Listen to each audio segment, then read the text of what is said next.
Jimmy Kimmel sat behind his desk with that familiar smile and started roasting the situation in his own funny way. He talked about how much time Donald Trump spends planning these big projects and building what he called vanity projects. Jimmy Kimmel said it was unbelievable and very expensive. He gave an update on one of the president's pet projects, the big, beautiful ballroom that was way over budget.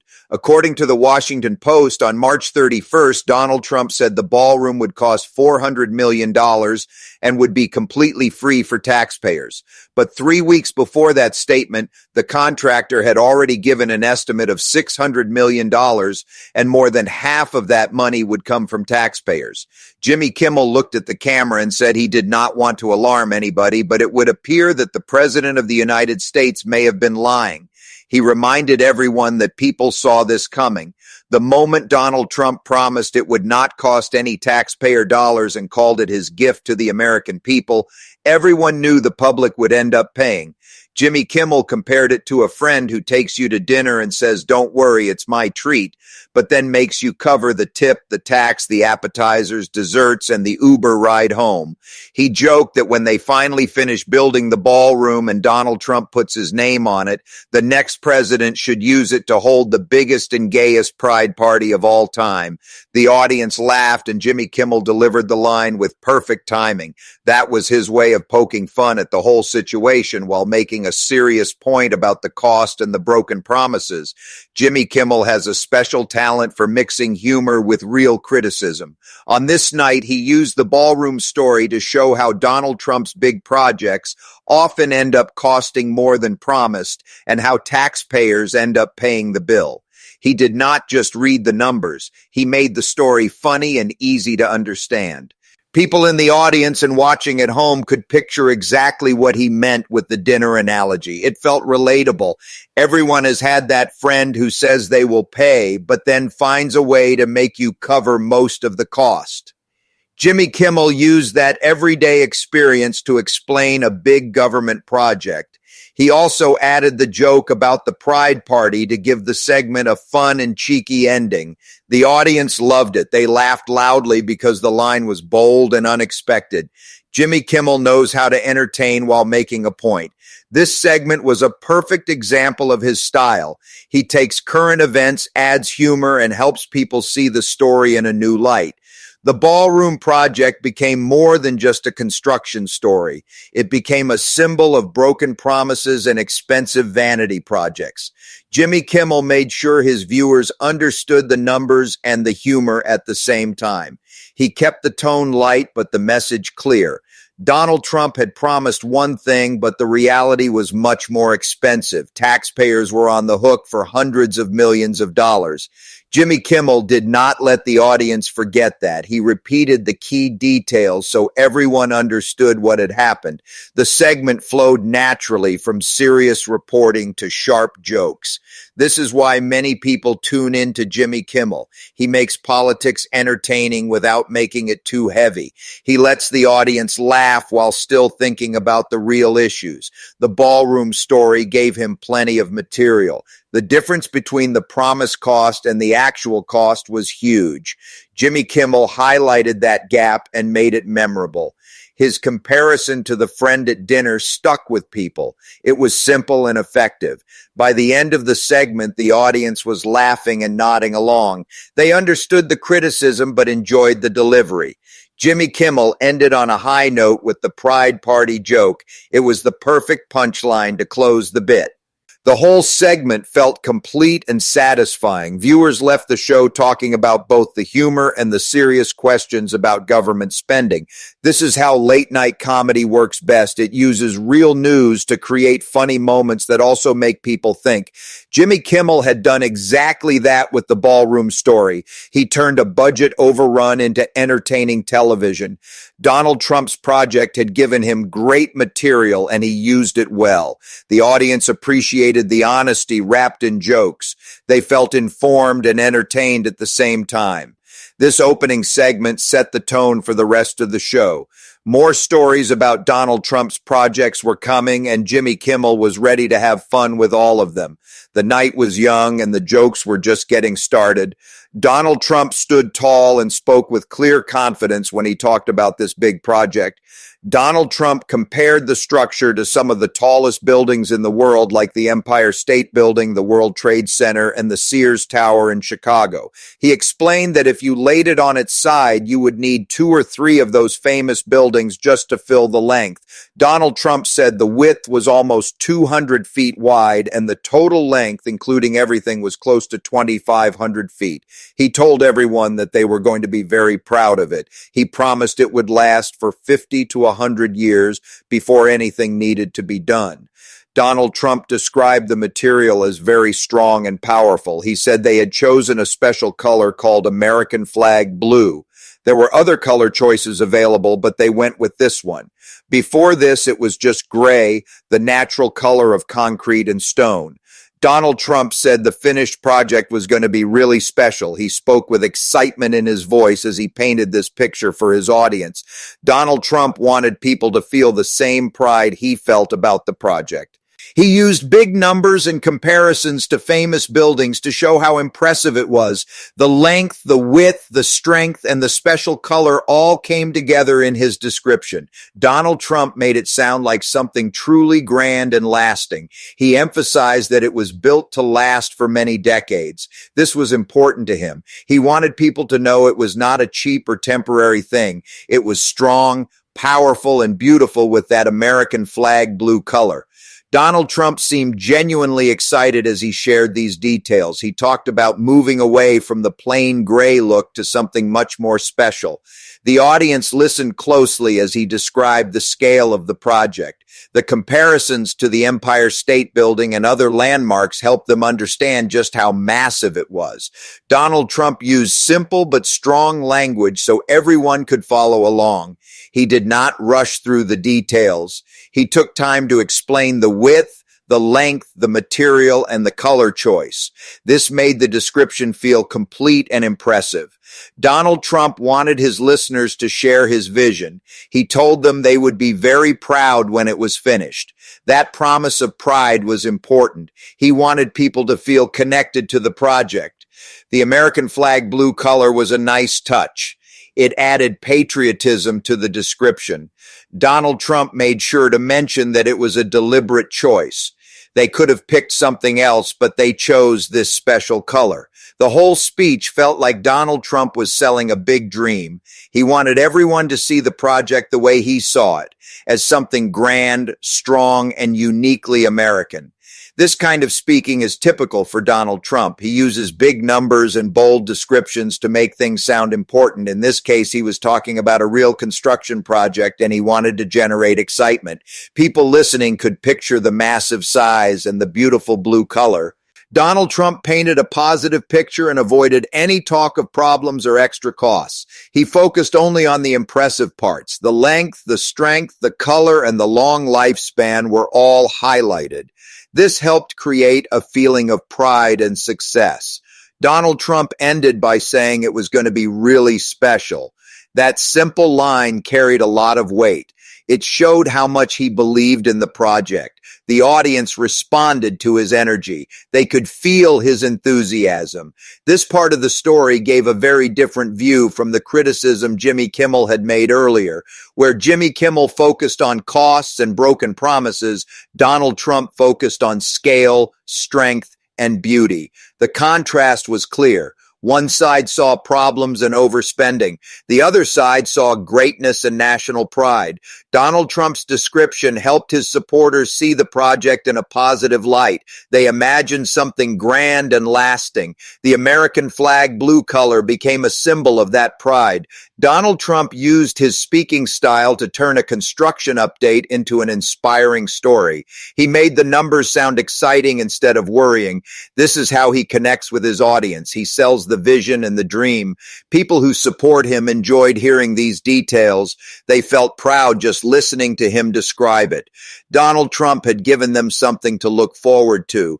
The project was no longer just concrete and steel. It was a symbol of strength and American greatness in his telling. This speech balanced out the earlier jokes and criticism. It showed Donald Trump's side of the story. He was proud of the work and wanted everyone else to be proud too. The details about the size and the color made it memorable. People could easily picture the long blue structure standing strong for decades.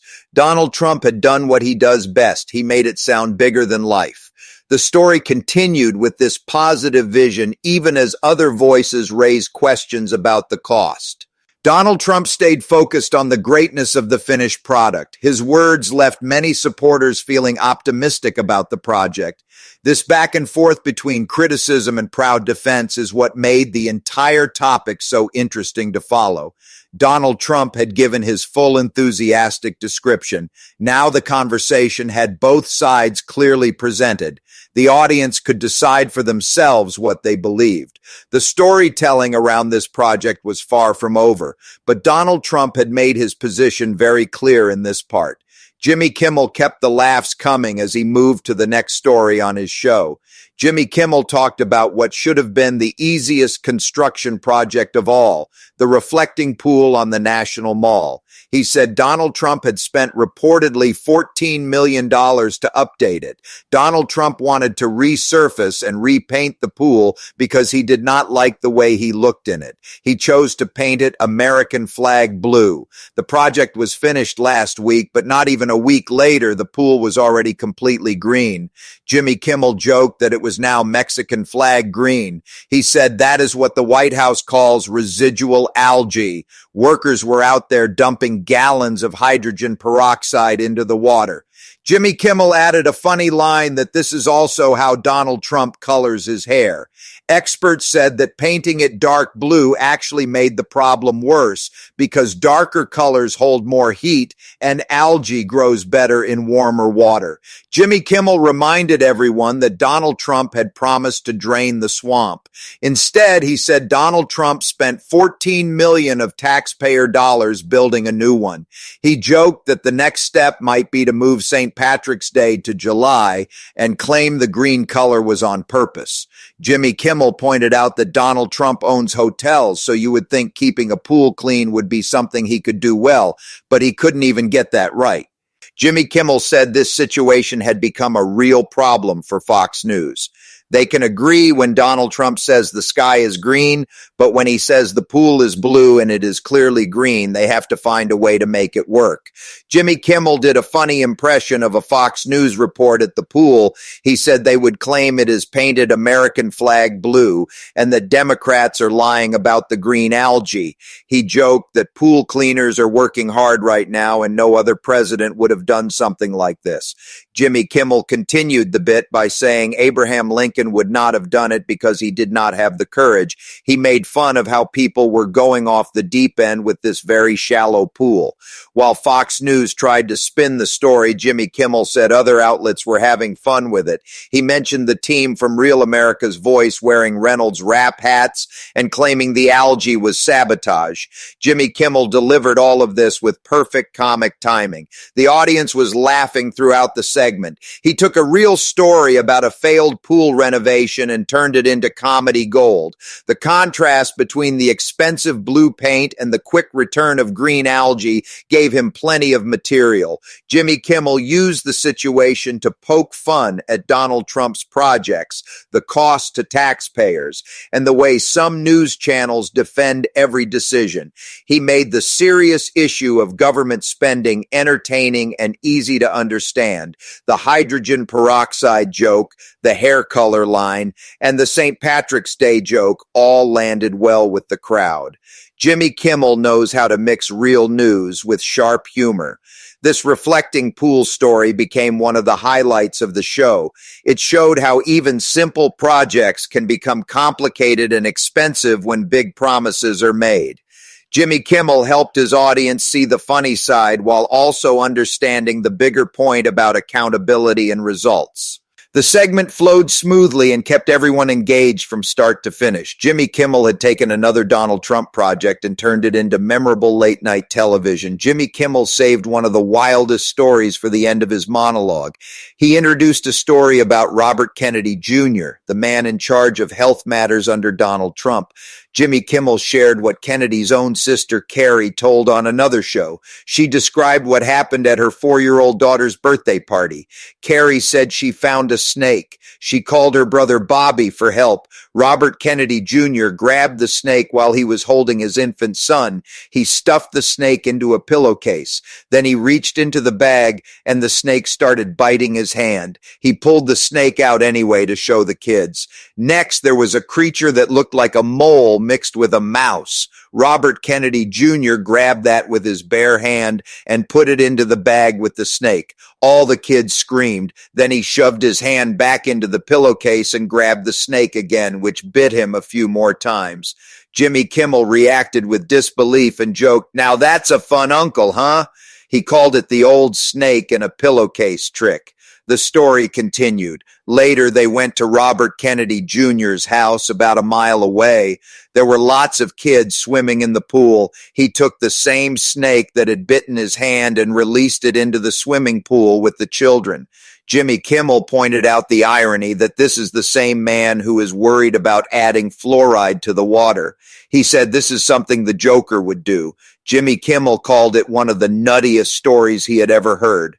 He compared it to something you might hear about a wild actor on a movie set. And yet, Jimmy Kimmel reminded everyone, this is the man Donald Trump put in charge of children's vaccinations. The audience reacted with gasps and laughter at the unbelievable details. Jimmy Kimmel then moved to Donald Trump's favorite topic, his cognitive test results. He said Donald Trump aced all the cognitive tests and loves to brag about it. No president has had his brain examined more times. Donald Trump often brings it up to show how sharp he is. Jimmy Kimmel said while Donald Trump is very impressed with himself, maybe others should not be so impressed. To prove his point, Jimmy Kimmel's team went to a cannabis shop in Hollywood. They asked people coming out of the store to take the same cognitive test Donald Trump had taken. The results were hilarious. One person admitted they were high right now and felt like their shoes were suddenly too big. Another said they stay high 24 hours a day. When asked the first question, what is the first animal? One person said a lion. The next animal was called a rhinoceros and then corrected to rhino. The third was a camel. When asked at what age they mastered these animals, one person said maybe 2 years old. Jimmy Kimmel played the clips and the audience laughed hard. The segment showed how even people who were clearly under the influence could stumble through the same test Donald Trump brags about. Jimmy Kimmel used humor to question whether the test really proves anything about intelligence. He kept the tone light but made his point clearly. The whole segment was classic Jimmy Kimmel, mixing crazy real-life stories with sharp political comedy. The Robert Kennedy Jr. snake story shocked people. The cognitive test bit made them laugh. Together, they created a strong closing for the monologue. Jimmy Kimmel reminded viewers how unusual some of the people in power are right now. He used Donald Trump's own bragging against him in a funny way. The Hollywood weed shop experiment was the perfect punchline. It showed that the test is not as impressive as Donald Trump claims. Jimmy Kimmel wrapped everything up with his signature style. He entertains first and then makes you think. The audience left the show talking about both the wild snake story and the funny cognitive test results. This final part tied the whole show together. It showed the strange situations happening in politics under Donald Trump. Jimmy Kimmel had taken several serious topics and made them entertaining. He gave his viewers laughs while also raising real questions about leadership and decision-making. The night was a success because of segments like this. Jimmy Kimmel knows how to hold an audience. He mixes shock, humor, and commentary perfectly.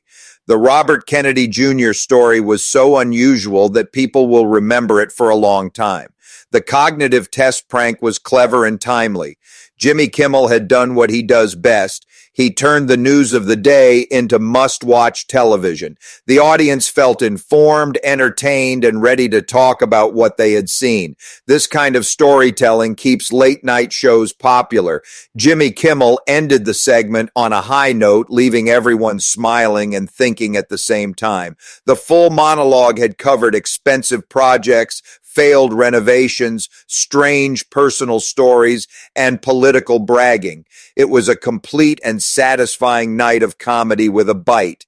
Jimmy Kimmel had once again proven why so many people tune in.